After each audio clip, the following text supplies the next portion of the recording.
I take your order, please? Yeah, can I just get 2 cheeseburgers? Get a large order of onion rings. I'd like a number 7. Would you like cheese on those sourdough? When it comes to meals, who can resist the enticement? And a Whopper with everything on it.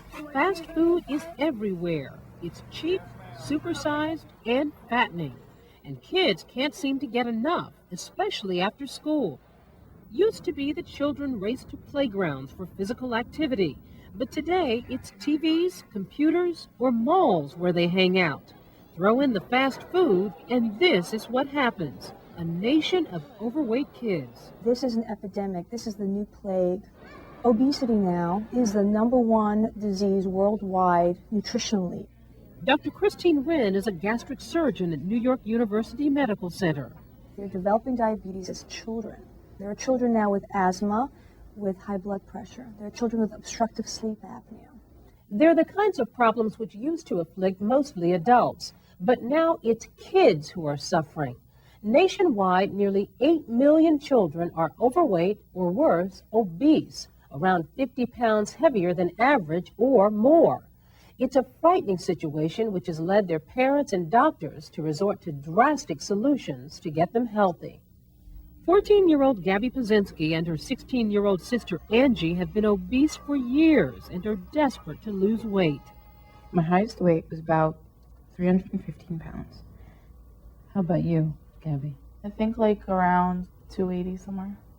The sisters say their lives have been miserable because of their startling bodies. Born to overweight parents, they began life as chubby little girls, and the painful teasing started early. Kids would come up to me and be like, well, why are you so fat?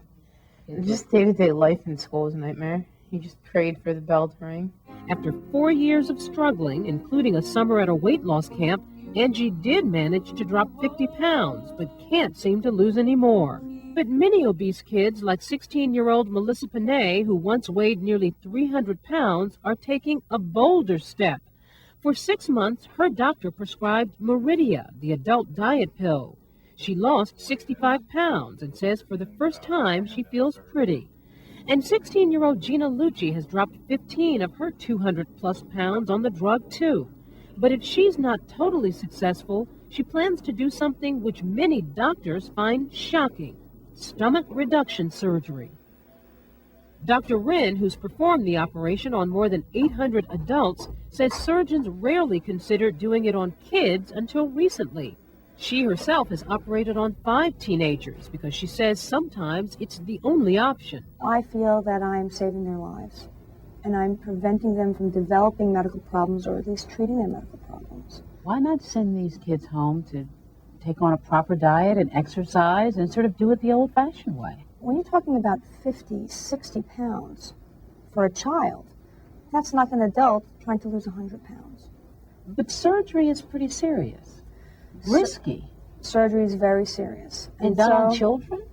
Is it worth it for a kid to take on that kind of a risk simply to lose weight? I don't think it's simply to lose weight.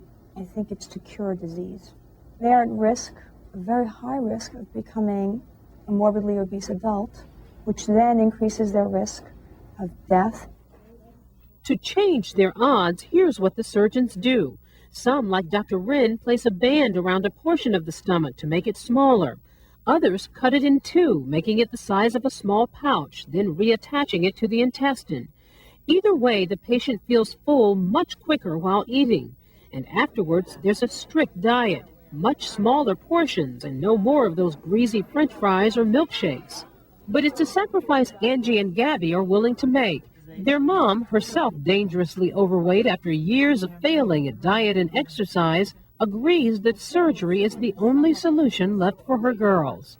If I can save them from going through what I had to go through, my back is shot.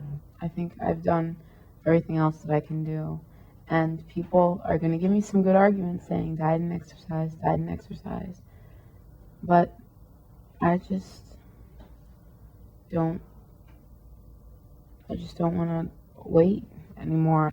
The sisters admit to being nervous, but with weeks to go before the surgery, they're already dreaming of slimmer bodies. Now, you couldn't fit into these now.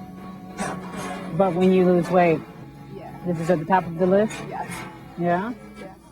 Finally, the big day.